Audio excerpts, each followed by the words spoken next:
know that tech transformation can be complex, disruptive, and at times just downright painful. But they don't have to be. And he is here to focus on 4 essentials for a successful transformation project. So let's give him a huge warm welcome to the stage, please. So I'm David. I'm from the CRM mission team at Compare the Market, and I'm going to be talking to you about how painful tech transformations can be, and actually how a recent project we've delivered managed to avoid that through 4 key areas. Now, I appreciate this is the post-lunch slump, so I've got a couple of fun things to keep us awake. Firstly, there's going to be a few business cliche phrases peppered throughout the deck. Let's see if you can spot them all. And secondly, oh no, audience participation. So firstly, can you raise a hand if you've been involved in a project where support teams were just like, oh, I'm not going to get involved in this because it's just not my priority? Yep, thank you very much. Hands back down. How about if you're involved in a project where actually we don't talk about it too much because we don't want to advertise that we're doing it? Solid, yeah, still happening. And then finally, have you been involved in a tech transformation project where maybe you've launched something new, you're really excited about it, but you were just then told, like, let's not do it at the moment because we're about to go into a freeze? Yeah, again, like a lot of hands going up, and I've been there as well. But we were able to avoid that in this project, and we're going to talk about because of the guardrails we put in place on it. So I'm going to set the scene. Once upon about a year ago, Auto Sergey went back live. You may have seen him on your TV screens over the last year. We also introduced a new data model, and that was to enable us to talk to our customers even better and identify them better. But alongside that, our CRM systems hadn't really changed. Our budget hadn't really changed. And our targets had actually grown. So how did we work with that? Well, actually, we managed to get the business to invest in transforming our CRM system. That would be how we would be able to commit that future value. And I'm going to jump ahead. Not only did we get that value, we actually smashed it 55% against the performance target of 30%. And we were busy bees. We actually managed to deliver even more campaigns monthly than we used to do before we migrated that tech. And then the reason why I'm here at Think Summit today, we increased our usage of personalization and other parts of our tech stack. 86% of our campaigns now use Movable Link. Okay, so let's dive into it. We want to stop tech transformation from being a pain. Let's start with planning. How do you introduce the milestones? How do you make a clear plan with smart deliverables so that you can deliver it? Now, this may look quite familiar. It's a recognizable path for a project, but there is one key difference. So yes, you start with the pitches, the daydreaming phase of all the amazing things you could possibly do. Then you move into the reality check of refinement. Oh no, we can't do everything. And then when you do settle on a plan, you then get stuck in the milestone marathon of constantly delivering more and more of that project. Now, the key difference I mentioned, we pulled innovations into the project. So as we were migrating, we were also driving value. And now let's look at the tech itself. So we decided what tech we wanted to go with, and we were like a kid in a sweet shop. Like, so many cool things we could do with this new tech. But like a kid in a sweet shop, we did also have limited pocket money. And in this context, that's people, time, and budget. So if you can't do everything because of those limitations, what do? Well, you have to be ruthless. You have to have hard conversations and make hard decisions. You had to decide between what you had to do versus what you wanted to do. And for us, that was where we cherry-picked the key parts that would be the most value to customers and also to the business. We focused on improving our contention controls for customers so that we weren't over-contacting them. We focused on that new data model that we launched. Let's introduce it into the tech platform in the best way possible. We looked at our partners that we worked with, including Movable Link. How could we connect them into this system even better? And then how could we continue to drive even more additional value for the business by connecting in PPC and also leveraging additional channels? So we've defined the project. We've worked out how we can deliver it, what the plan is against it. But what about the team structure? A project isn't successful just because of a plan. People are the key ingredient. A project is successful because of the people. So how do you create that alignment? Now, I want you to ignore the colorful donut. Before I joined Compare the Market, the CRM teams I worked with were just that. They were just CRM. If you wanted to work with other teams to deliver new initiatives, you had to beg and plead and get them to work with you. Now you can look at the donut, because at Compare the Market, we're set up differently. We appreciate there are those barriers to execution, those obstacles to overcome. And with those, how can you get past them? And it's actually bringing those supporting teams into the CRM mission, as we call it. So you don't just have the CRM team there, you also have dedicated resource from data, tech, program, and product to help drive those initiatives forward. Sure you can all agree, pretty sweet donut. Now we move into the actual tech transformation itself. And to deliver that, we brought on board a migration partner agency because it had a small timeline, a small team needed to deliver that big amount of work. But at the same time, how could we create the shortcuts? Because the actual work from the CRM mission team wasn't going to stop. And to do that, we created a blended team. And with that blended team, we moved some people from the CRM mission directly to work within the partner agency so that they were able to give that faster knowledge sharing and improved retained knowledge at the end of the project. And we moved some people from the actual partner agency into the CRM mission so that the BAU activity we were delivering didn't have to slow down. And what about burnout? What about guardrails we put in to prevent that? Well, we identified 4 key work streams: data, platform and tech, campaign rebuild, and measurement and reporting. And against those, we had named colleagues, we had named activities and timelines. And that meant, let's say, scope creep's always going to happen. It's always going to come a knocking. With that, you were able to have empowered conversations. Did it fit? Did it fit the timeline? Did it fit the people that you had available? And if it did, fantastic, let's over-deliver. If it didn't, it made those hard conversations much easier. So, we've got a plan with a clear set of goals. We've got a team that's set up to deliver those goals against an ambitious timeline.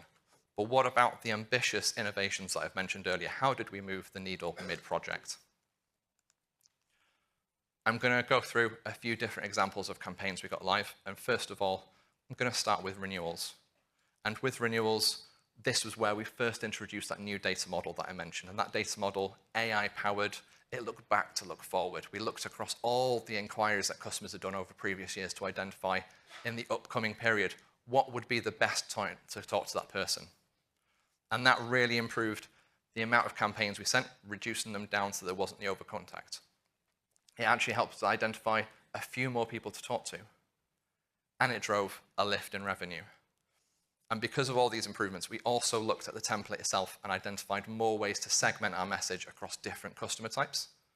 And that could have been an absolute pain. Imagine it, 10 templates just for one type of send. We avoided that. We used Movable Studio to enable, through parameters being merged in, one template that dynamically changed in multiple different ways. And now, a personal favorite of mine. This was actually inspired from Think Summit in Europe last year. Track 2, there was a talk about subscription and wrap-up emails. And at the time, we'd been talking about it, and the reality was before the new tech stack we were bringing in, before the new data model, we tried this before and always been told, it's not possible. We can't do it. We don't have the right data. We don't have the confidence. Why else have we brought in this data model? Why else have we brought in this tech stack? We challenged ourselves. The team came together to try and work out, is this even possible? And it turned out with all the data that we could leverage, we could pass into different elements of Movable Studio to make a template that changed entirely for every individual section in different ways. It actually allowed us to have, considering we don't have that many products that we sell, 4,000 creative variants for a customer. And before we went live with it, we didn't just, go into this closed eyes. We're not Spotify, we're not Sky. Would a customer really want to receive this from a financial service? And we opted for bravery. If customers didn't want it, they would tell us in our stats, in our reporting. And the reality is customers really engaged with it. They did enjoy it. So it's become part of our strategy going forward. Now moving on to our conversion email. Now, this is a hard one to improve on. It's when our customers are at their warmest. So anything that you can do with conversion emails are marginal gains.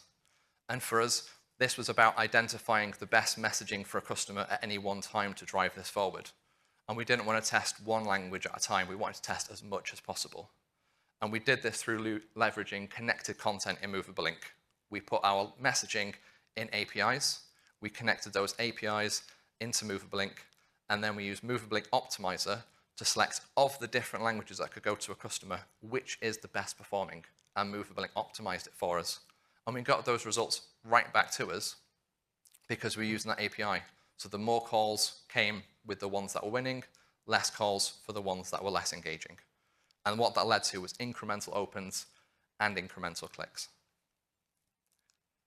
And finally, for the innovation pieces, I'm going to talk about cross-sell. We already had a cross-sell model before we migrated. It had a small data set, and it wasn't entirely personalized through Movable Link.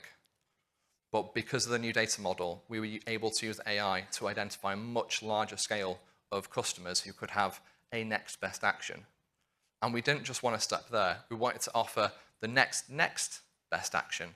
And by doing so, we were able to create layers and optimizations in Movable Link across up to about 20 secondary deals, so that per product, we'd be able to identify which was the best performing secondary next best action. And as you can see, by doing so, we kept our performance high, even though the scale of the audience grew significantly. So fantastic project, right? Clear goals, strong plan, defined and fully aligned team, and it unlocked a bunch of fantastic results through innovation. But what about non-stop delivery? How did we work harder and smarter? So this is how we set up the project. There's a couple of different ways that you can set up a project. On the left, there's the big bang delivery. You kind of freeze everything down at the beginning of a migration. You say, you can't touch this now. We're going to move everything bit by bit, and then at the end, everything will go live and you'll be happy. But during that period where everything's locked down and you can't make changes, the business doesn't get to drive that additional value. So we focused on the other approach, the incremental, the sprints. And what that meant was we kept things locked down for as short as possible.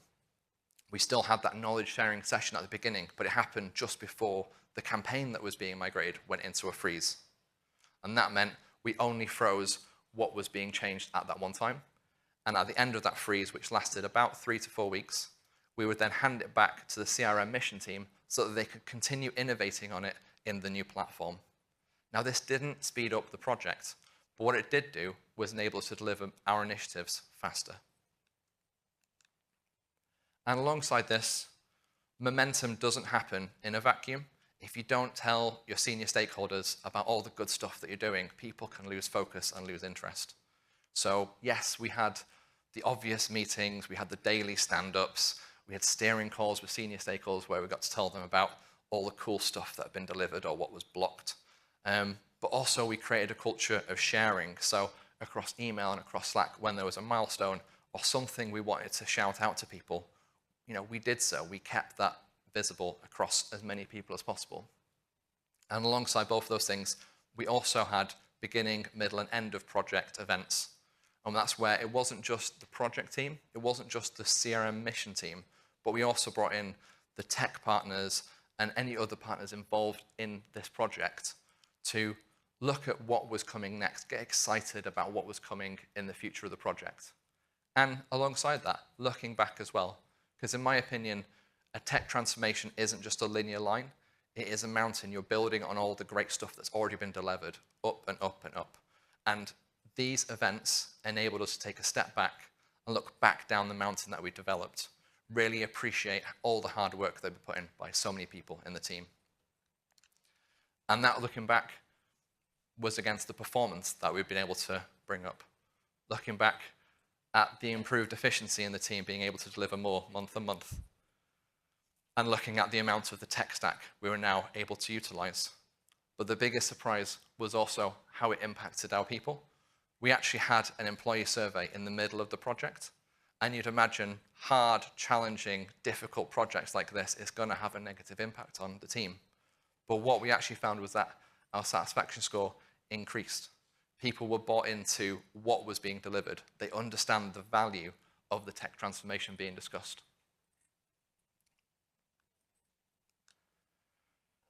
So, the usual bit at the end of a presentation where we talk about what are the key takeaways, what are the low-hanging fruit.